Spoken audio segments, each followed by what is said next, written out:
Hace un año, ante el deterioro institucional de España, me preguntaba, ¿cómo hemos llegado a esto? Y hoy me pregunto, ¿qué hay detrás? ¿Qué se busca? ¿A quiénes beneficia lo que está pasando? ¿Y a dónde nos lleva? Clarísimamente ha habido un delito de sedición de rebelión en España, declaraba Pedro Sánchez en mayo de 2018. En cambio, hace 4 días nos dijo que hay que suprimir el delito mismo y rebajar las penas para equipararnos a otras democracias europeas. Miente porque en otros países de la Unión, como Alemania, Francia o Italia, los delitos equivalentes se castigan hasta con cadena perpetua.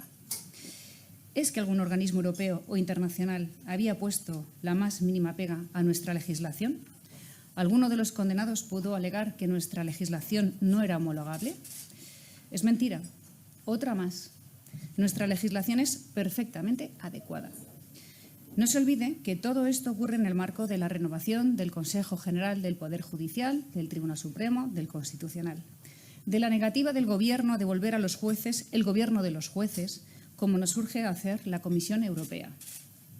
Se oculta información al Congreso, se puentea a la Administración consultiva, se incumplen todas las leyes de transparencia, se miente por sistema como forma de hacer política, con desfachatez total hasta el absurdo, la burla y el desprestigio institucional e internacional. Se quiere enfrentar la justicia a la democracia, lo que constituye una perversión de los fundamentos de toda democracia liberal.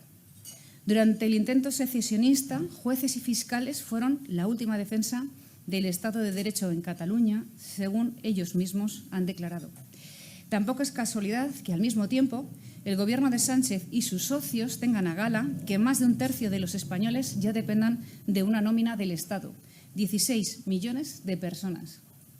Sabemos por la prensa que el Gobierno ha dado orden a los agentes del CNI de no investigar a los golpistas y que los mismos agentes temen que no estemos preparados para cuando lo vuelvan a intentar, porque han amenazado abierta y reiteradamente con volver a hacerlo.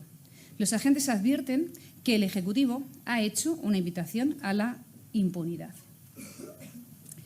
Estos días también nos enteramos de cómo se da orden de no seguir investigando los crímenes de ETA y que nadie se deje engañar porque ahora ETA no mate ni salgan en Cataluña a destrozar coches de policía y retener a funcionarios refugiados en edificios. Decir la verdad y hacer cumplir las leyes que ampara a todos es la verdadera forma de ser leal a Cataluña y a toda España. No la cultura de la impunidad ante la desobediencia de la ley.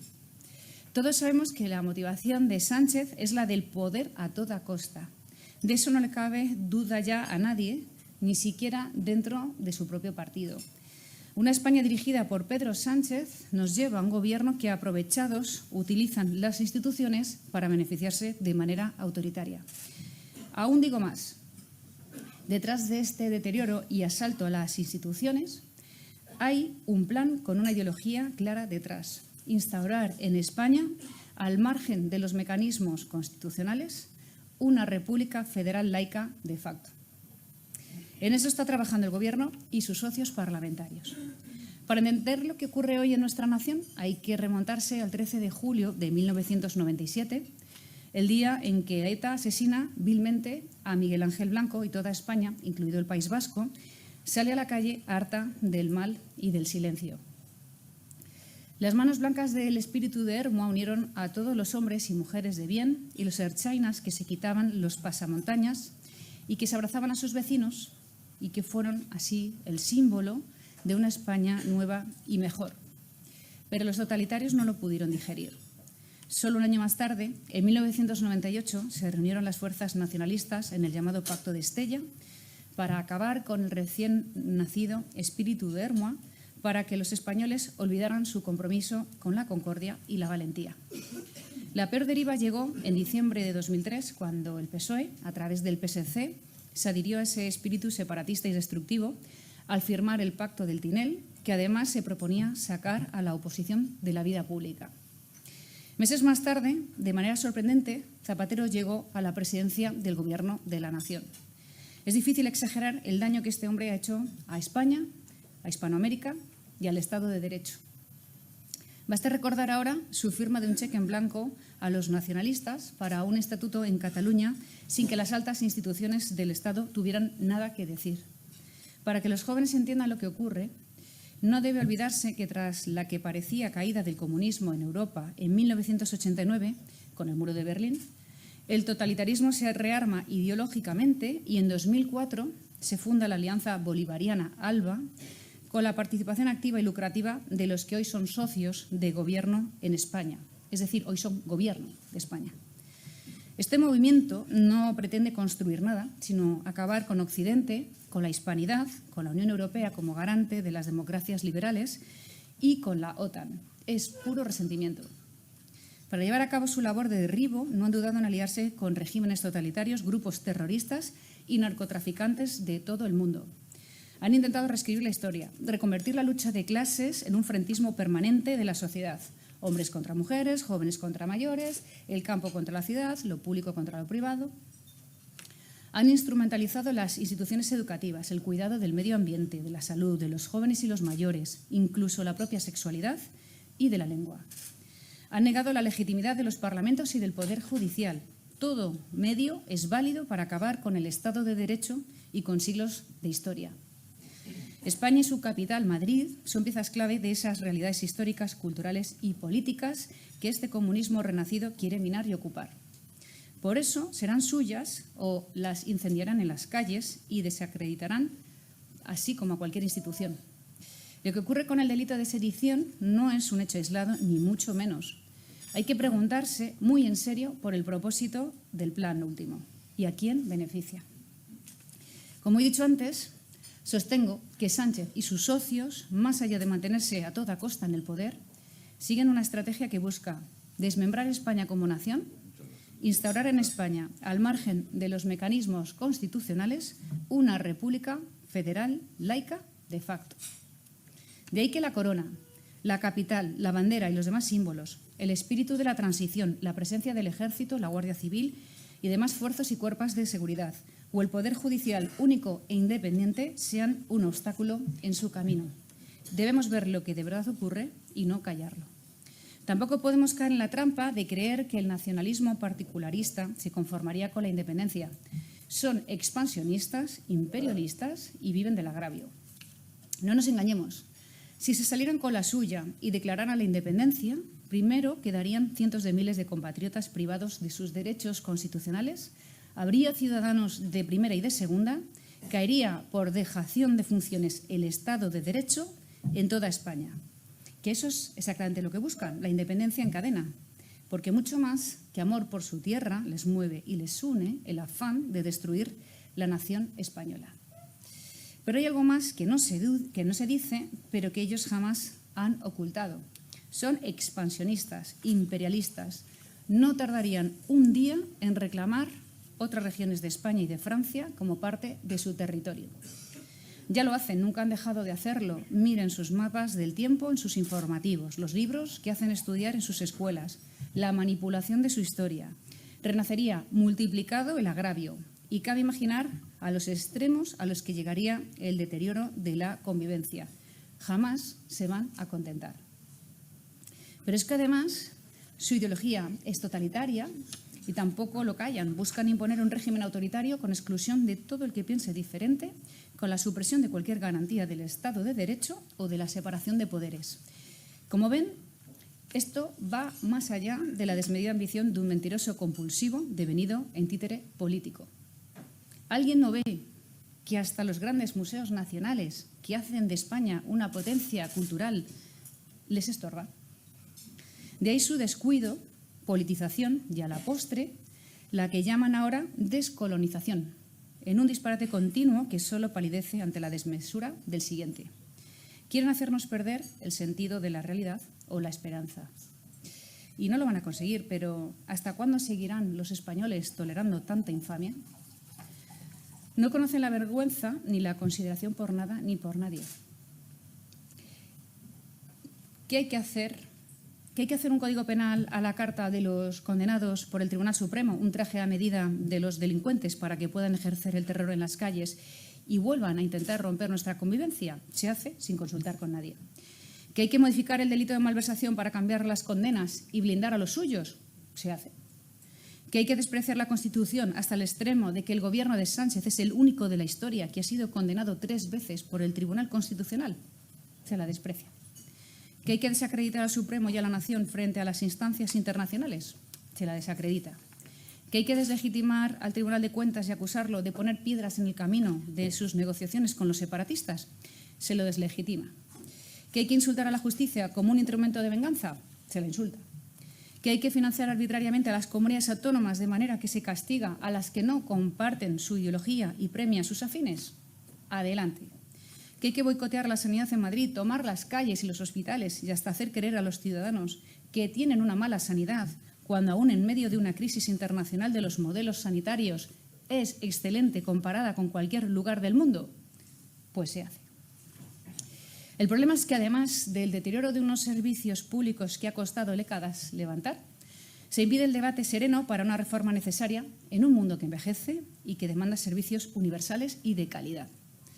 Porque lo que está pasando en Madrid no tiene nada que ver con el derecho de todo profesional, los sanitarios entre ellos, a reclamar mejoras laborales. Nosotros siempre estaremos dispuestos a escuchar a los médicos y enfermeros, a intentar mejorar sus condiciones, porque sabemos que son indispensables, porque la protección de la salud es un derecho constitucional y que hay que contar con ellos y que su bienestar profesional es esencial para que podamos disponer del mejor sistema sanitario. Cuando desde el activismo de izquierdas tratan de confundir a la opinión pública diciendo que un centro sanitario 24 horas debe funcionar como un pequeño hospital, o cuando meten miedo diciendo que la videoconferencia sustituye a un médico en urgencias, hacen eslóganes desde la falsedad. Cuando dicen que nuestro sistema sanitario atenta contra la sanidad pública, sabemos simplemente que sus discursos lo han escrito aquellos que no utilizan nuestro sistema público porque prefieren que les atiendan en hospitales privados. Y no me parece mal. La libertad que disfrutan es una conquista de los españoles en Madrid, solo que la misma quizá otros también la quieren y, sin embargo, se les niega con pretendida superioridad. Si los activistas de la izquierda acudieran a nuestros hospitales, a lo mejor habría menos demagogia. La izquierda, en lugar de buscar soluciones a través del acuerdo y la negociación, en lugar de pedir un pacto nacional para solucionar la falta de médicos que afecta a toda España, que es el real problema, el verdadero asunto, ha optado por politizar las dificultades. Y esa es la estrategia desestabilizadora de una izquierda irresponsable, aquí y a los 2 lados del Atlántico, bien lo saben algunos presentes en esta sala, que busca desesperadamente aferrarse al poder o llegar a él, como es el caso de Madrid, a través de la confusión, la agitación y el juego sucio. Madrid es una pieza esencial a batir una vez que saben que no la consiguen ganar en las urnas. Por eso se la persigue como capital, se la denigra e incendia a toda costa. Sin embargo, según todos los organismos autónomos e independientes más prestigiosos, la solvencia económica y financiera de la Comunidad de Madrid es incuestionable. Es la comunidad autónoma con mayor esperanza de vida al nacer de toda España, con 84,64 años, según el INE, y aquí disponemos de los mejores hospitales, tanto públicos como privados. Somos el gran motor económico de España y generamos 1 de cada 5 euros del Producto Interior, del PIB nacional, al tiempo que somos siempre solidarios con el resto del país. Nuestra región es la que tiene los impuestos más bajos, la que atrae más inversión extranjera y en la que más empresas se crean. Y hemos superado a Barcelona en el índice de competitividad, tanto de talento mundial, que mide a las regiones con más futuro laboral. Por eso, todo el mundo mira a Madrid. Cada vez más personas de todos los rincones quieren venirse a vivir entre nosotros y millones de españoles nos ven con esperanza como alternativa al proyecto autoritario que nos amenaza. Pero en los últimos días el gobierno de Sánchez ha entrado en una deriva muy peligrosa. Ahora premia también con PERTEs, como el concedido a Barcelona para hacer microchips, dotado con 1.150 millones de euros de dinero público para una inversión de 12.500 millones, que equivale a la mitad del presupuesto de la Comunidad de Madrid. La estrategia de la carcoma al servicio del independentismo en Madrid nos está saliendo muy cara, porque para Sánchez hay españoles de primera y de segunda, según el grado de negociado que se tenga con el Gobierno. Además, mientras premia a Cataluña y a País Vasco, a nosotros se nos castiga y ha creado un nuevo impuesto de patrimonio para ir contra Madrid, boicoteándonos el traer ahorro e inversión extranjera que está siendo fundamental para la prosperidad de la región. Incluso ha extendido este impuesto a los extranjeros con viviendas en España que antes no lo pagaban. No le ha importado invadir nuestra autonomía fiscal ni suplantar nuestras competencias. En lugar de bajar los impuestos, como hacemos nosotros, ha querido imponernos su socialismo fiscal con este impuesto, que espantará 5.000 millones de euros de nuestra región cuando esta recaudación no le es necesaria. Es simplemente por hacer daño. Y esta misma advertencia de que ahuyenta la inversión se la han hecho también las principales empresas como BBVA o Cepsa, porque también las ha castigado con los nuevos impuestos a la banca y a las energéticas. Sánchez ejerce su poder fiscal como si fuera un chantaje. Si pones el impuesto de patrimonio, dice, lo recaudas tú. Si no lo haces, lo pongo yo y me quedo el dinero. Un chantaje que va a empobrecer a Madrid y a toda España. Es un exprópiese a los ahorros de la gente en el peor momento posible. Por eso la Comunidad de Madrid ha tenido que salir una vez más en defensa de los madrileños y aprobar en la Asamblea una ley de autonomía financiera que proteja de los abusos impositivos de Sánchez. Buenos días a todos. Presidenta, hay varias preguntas que se acumulan sobre la manifestación del día de ayer, la movilización del sector sanitario, y muchas van en el mismo sentido. Usted ha dicho que la falta de médicos afecta a toda España, pero dentro de las competencias que tiene delegada la comunidad autónoma, se preguntan si calificaría de fracaso la manifestación de ayer o, por el contrario, le anima a revisar algunas de los planes puestos en marcha. Es decir, qué valoración hace de la manifestación y si le hace cambiar en algo el plan propuesto. Muchas gracias. En primer lugar, mi respeto a los manifestantes. Madrid es un lugar de libertad donde tienen cabida todas las manifestaciones legales. El día anterior hubo manifestaciones contra el PSOE por la ley trans y parece que en estos días también habrá manifestaciones contra el Gobierno por los transportistas y todos merecen mi respeto. Otra cosa es la manifestación de ayer, que no fue en defensa de la sanidad pública, sino para buscar un nuevo liderazgo de izquierdas, en este caso de ultraizquierda, en la Comunidad de Madrid debido a la debacle que va a sufrir el Partido Socialista. Si hubiera sido por una manifestación únicamente por la sanidad pública, no duden que hubieran acudido 2 millones de madrileños. No conozco un solo madrileño que no esté orgulloso de su sanidad pública y que no la defienda a ultranza. Creo que fue otra cosa donde se mezclaron varios colectivos. Cuando hay una manifestación de ganaderos, de agricultores, de transportistas, de fuerzas y cuerpos de seguridad, el 95, 99 o el 100% de los manifestantes pertenecen a un colectivo que reivindica unas necesidades.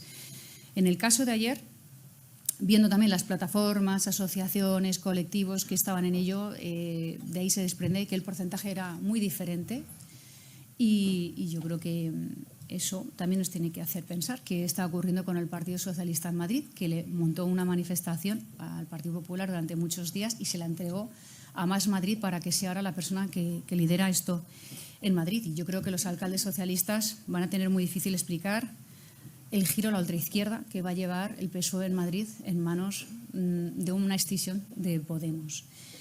Si me preguntan sobre sanidad, ayer, en el momento en el que me llamaron asesina, estoy convencida que esa manifestación no era de médicos o no era solo de médicos ni mucho menos, con quienes desde luego vamos a seguir negociando todo lo que haga falta. Ahí tenemos nuestra mano tendida. Habíamos llegado a un acuerdo días antes. Quizás el contexto de la manifestación, la coyuntura no ayuda y ahora en estos días espero que sí, porque vamos a seguir encarando las dificultades como hemos hecho siempre, que es trabajando. Trabajaremos lo que haga falta y vamos a seguir intentando negociar todo lo necesario porque somos conscientes de que esto solo lo van a pagar al final los ciudadanos. Nos insisten en la manifestación y hay mucha gente que quiere saber qué plan, qué puede usted ofrecer en estas negociaciones que nos ha dicho que va a seguir manteniendo.